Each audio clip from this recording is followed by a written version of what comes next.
ሰላም ጤና ይስጥልን የተከበራችሁ የይገደብ ኦፊሻል የዩቲዩብ ስፖርት ተከታታዮቻችን እንዴት አደራችሁ ብያለሁ። እንዴት አመሻችሁ፣ እንዴት ዋላችሁ ባላችሁበት መልካምን ሁሉ መኝላችኋለሁ። ትናንት ምሽት የተደረገው የአርሰናልና የብሬንትፎርድ ጨዋታ 1-1 በሆነ አቻ ውጤት መጠናቀቁ የሚታወስ ነው።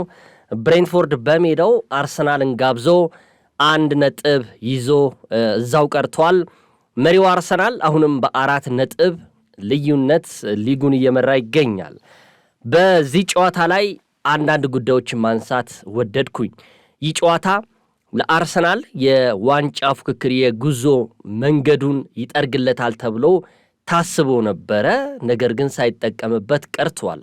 የማሸነፊያ መንገዱ የጠፋበት አርሰናል ትናንትና ሲዋዥቅ አምሽቷል ማለት ይቻላል። ምን ማድረግ እንኳን እንደሚችል መላቀጡ የጠፋበትን አርሰናል በውድድር ዓመቱ የትናንትናው ጥሩ ያልሆነበት ምሽት ማለት ይቻላል አርሰናልን ተመልክተናል፣ አይተናል። እንደው ከጨዋታውን በኋላ ከጨዋታውን በፊት የተባሉትን ጉዳዮች እናንሳ። ምናልባት ከጨዋታው በፊት አንዳንድ ጉዳዮችን እኔ በዚህ በዩቲዩብ ገጻችን ላይ ስናወራበት ነበር። የአርሰናል የሐሙስ የሚያደርገው ከብሬንትፎርድ ጨዋታ እጅግ ወሳኝ ከመሆኑ በተረፈ በጣም ከባድ ነበረ። ምክንያቱም ከማንቸስተር ሲቲ ጋር እያወዳደርኩኝ እንደምታስቡት ባለፈውም ስናገረው ነበር፣ መለስ ብላችሁ ማየት ትችላላችሁ። እንደ ማንቸስተር ሲቲ ጠንካራ ሆኖ ከሜዳው ውጪ ተጋድሎ የሚፈልገውን 3 ነጥብ ይዞ ይመለስ ይሆን ወይ የሚል ጉዳይ አንስቼ ነበረ። ማንቸስተር ሲቲ ባለፈው ኢትሃድ ላይ እንደምታስታውሱት ሊቨርፑልን ከ1-0 መመራት ተነስቶ 2-1 ማሸነፉ የሚታወስ ነው። አፈር ልሶ ተነሳ ብዬ ያወራሁለት እሱ ነው። አርሰናል ቢሆን ይህን ያደርግ ነበር ወይ ብዬ ብዙ ነገሮች የተባሉለት ጉዳይም ነበረ አስታውሳለሁ። አርሰናል ዘንድሮ ከመመራት ተነስቶ ወደ መሪነት የሚሄድባቸው አጋጣሚዎች እየቀነሱ ነው። በዚህ የውድድር ዓመት በተለይ በ2026 የውድድር ዓመት ላይ አርሰናል 12 ነጥቦች ነው ማሳካት የቻለው። ተጋጣሚው ብሬንትፎርድ፣ በነገራችን ላይ የኪት አንድሬው ቡድን ብሬንትፎርድ በዚህ የ2026 ከገባ በኋላ ለትልልቅ ቡድኖች አስቸጋሪ ቡድን እንደሆነ ቀጥሏል። 14 ነጥብ ነው የሰበሰበው ከትልልቆቹን ቡድኖች ማለት ይቻላል። በተከታታይ ለ3ኛ ጊዜ አልተሸነፈም። አስቶን ቪላን 1-0 አሸነፈ። ኒውካስትል ዩናይትድን 3-2 ድራማዊ በሆነ ክስተት ማሸነፉ የሚታወስ ነው። ትናንት ደግሞ መሪው አርሰናልን በሜዳው አስተናግዶ አቻ ውጤት አጠናቋል። ስለዚህ ጥሩ የውድድር ጊዜን እያሳለፈ ይገኛል። ወደ አርሰናል ልመልሳችሁ። አርሰናል የውድድር ዓመቱን በዋንጫ ታጅቦ ለማጠናቀቅ እንደዚህ አይነት ጨዋታዎችን የማሸነፍ ግዴታ ውስጥ ገብቶ ነው መጫወት ያለበት ብዬ አስባለሁ። ትናንትና ከጨዋታው በኋላ የተነገሩ ብዙ ነገሮች አሉ። የመጀመሪያው አሰልጣኝ ሚኬል አርቴታ የተናገሩት በትናንትናው ነጥብ እንደተከፉ፣ ነገር ግን ብሬንትፎርድ በሜዳው በጣም አስቸጋሪ ቡድን እንደሆነ የወደፊቱን ጨዋታ መመልከት እንዳለብንና የሌሎችን ነጥብ መመልከት እንደሌለባቸው ተናግረዋል።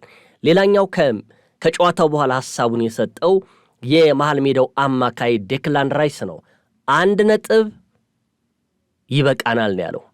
የጨዋታውን ግምት ስላየ ነው፣ እሱ ጨዋታውን ስላነበበው ነው። መሸነፍም ነበረ። በነገራችን ላይ በምሽቱ ጨዋታ አርሰናል እጅግ በጣም ብዙ ሙከራዎች ተሞክሮበታል። የምታስታውሱት ከሆነ የቲያጎን የፊት መስመሩ የተደጋጋሚ ሙከራዎች የአርሰናል ተከላካዮችን ሲያስቸግር የነበረው ቲያጎ የብሬንትፎርዱ አጥቂ ብዙ ጎሎችን ማስቆጠር ይችል ነበረ። ብዙ ያማከናቸው ጎሎች ነበሩ። ስለዚህ እንደነዚህ አይነት ነገሮችን ይዞ አርሰናል የዋንጫ ግስጋሴው እንዴት ነው የሚያደርገው? 12 ሳምንታት በቀሩበት በዚህ ጊዜ ውስጥ 4 ነጥብ ሆኗል ልዩነቱ ከተከታዩ ማንቸስተር ሲቲ ጋር። ማንቸስተር ሲቲ እያንዳንዷን ጨዋታ ከሜዳ ውጭም ሜዳውም ላይ እያሸነፈ ይገኛል። አርሰናል ግን ይህን ማድረግ አልቻለም። ትናንትናም የተቸገረበት አጋጣሚ ነው። የካይ ሃቨርትዝ ጉዳት ቁልጭ አድርጎ ያሳየ ትናንትና አንዱ የፊት መስመር ያለህ የተባለበት ጉዳይ ነው። ካይቨርትስ በሚኖርበትና በማይኖርበት ጊዜ አርሰናል በጣም ብዙ ልዩነት እንዳለው ትናንትና ማየት ይችላል። ባለፉት 2 እና 3 ሳምንታቶች ውስጥ ካይቨርትስ በነበረበት ጊዜ አርሰናል የተሻለው አርሰናል ነበረ። ጎል የሚያስቆጥረው አርሰናል ነበረ። በተለይ ከዩኬሬሽ ጋር የነበራቸው ጥምረት ጥሩ ነበረ። የውድድር ዓመቱን እስከሚያልቅ ድረስ ቢያንስ እንደዚህ አይነት ጉዳት ያጋጥመዋል ብሎ ማንም አልገመተም። ቀጣይ 3 ያህል ጨዋታዎች ያመልጡታል። ይህ ተጫዋች ወሳኝ የሚባሉ መርሃ ግብሮች ናቸው። የፊታችን እሁድ የዊጋንን ኤፍኤ ካፕ ተውትና ከዛ በኋላ ወልቭስ አለ፣ ቶትናም ሆትስፐር አለ። እነዚህ 2 መርሃ ግብሮች ለአርሰናል እጅግ ወሳኝ ናቸው። ሌላው የዩኬሬሽ ጉዳይ ይነሳል። ቪክቶር ዩኬሬሽ አርሰናል እንደዚህ አይነት በተቸገረበት ሰዓት ድረስ በተቸገረበት ጊዜ ሁሉ አዳይ ካልሆነ ምንድነው ጥቅሙ የሚሉም አንዳንድ ሰዎች ያነሳሉ። ዩኬሬሽ ባለፈው ሳምንት ሰንደርላንድን 3-0 ሲያሸንፉ 1 ጎል ማስቆጠሩ የሚታወስ ነው። ነገር ግን እንደዚህ አይነት በተቸገረበት 2 ጎሎች አስቆጥሯል በዛ ጨዋታ ላይ። ነገር ግን እንደዚህ በተቸገረበት አርሰናል ጎል ካላስቆጠረ የዩኬሬሽ ሚና ምንድነው የሚሉም አልጠፉም። በአጠቃላይ አርሰናል ቀጣዮቹ ጨዋታዎች የስነ ልቦና ጨዋታዎቹ ናቸው። በተለይ ማንቸስተር ሲቲ ከኋላ እየተነፈሰበት መምጣቱ፣ ነጥብ መጣሉ ለመድፈኞቹ አስቸጋሪ ናቸው ብዬ ገምታለሁ። የሰቀቀን ምሽት ነበር ትናንትና ሲያሳልፍ የነበረው ማታ። ብዙዎቻችሁ አርሰናል ደጋፊዎች አይታችሁታል። ወደ አርሰናል የሚሞከሩ ኳስ ሙከራዎች ሁሉ ጎል ይሆኑ እንዴ እየተባለ ብዙ የአርሰናል ደጋፊዎች ሰቀቀን ውስጥ እንደገቡ ብዙ መረጃዎችን አይቻለሁ። ስለዚህ አርሰናል እያንዳንዷን ጨዋታ ከዚህ በኋላ የሰቀቀን ነው የሚያረጋት፣ ምንም ጥያቄ የለውም። ትናንትና 1 ነጥብ ማግኘቱ እድለኛ ነው። ብዙ ጎሎች ይቆጠሩበት ነበር። ምንም የሚታይ ሀቅ ነው ይሄ። ስለዚህ የአርሰናል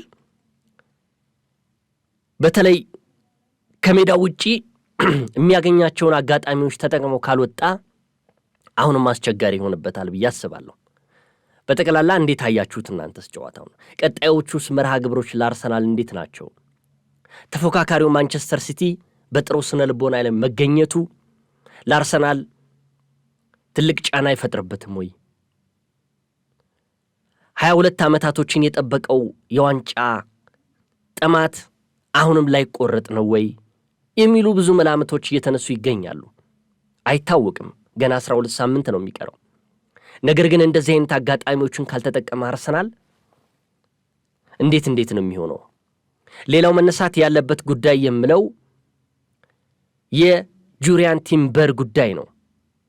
ይህ ኔዘርላንዳዊ የቀኝ መስመር ተከላካይ አሁን ላይ አሉ ከሚባሉ የመስመር ተከላካዮች ውስጥ አንዱ ነው፣ ምርጡ ነው። ነገር ግን ተመልክታችሁት ወይ ልብ ብላችሁት ከሆነ እነዚህን 1 ወርና 1 ወር ከ15 ቀን የድሮን ቲምበር ማየት አልቻልኩም። እኔ ጥሩ የውድድር ጊዜን እያሳለፈ አይደለም አሁን ላይ። ስለዚህ የጁሪያን ቲምበር እንደዚህ መሆን፣ ተደጋጋሚ መሰለፎች፣ ጫና መብዛቶች፣ ብዙ ጨዋታዎችን ማድረጉ ይመስለኛል ጫናው። ባለፈው የውድድር ዓመት ከተጫወተው ያልተጫወተው በጉዳት ብዙ ነበር። ነገር ግን ዘንድሮ በወጣ አቋሙ እስካሁን ድረስ እየተጫወተ ነው። የትኛውም ጨዋታ ላይ እየተሰለፈ ይገኛል። ይህም ራሱ ጉዳት ካጋጠመው ሌላው የቲምበር ችግር ነው ብዬ አስባለሁ። በአጠቃላይ አርሰናል አሁን በዚህ ሳምንት የኤፍኤ ካፕ ጨዋታዎች መኖሩ ጥሩ ረፍት ይሰጠዋል ብዬ ገምታለሁ። ከዛ ወደ ፕሪሚየር ሊግ ይመለሳል። ጫናው እየበረታ ነው። እናንተስ ምን ትላላችሁ? ሰብስክራይብ እያደረጋችሁ ወዳጅነታችን ይቀጥላል። አመሰግናለሁኝ።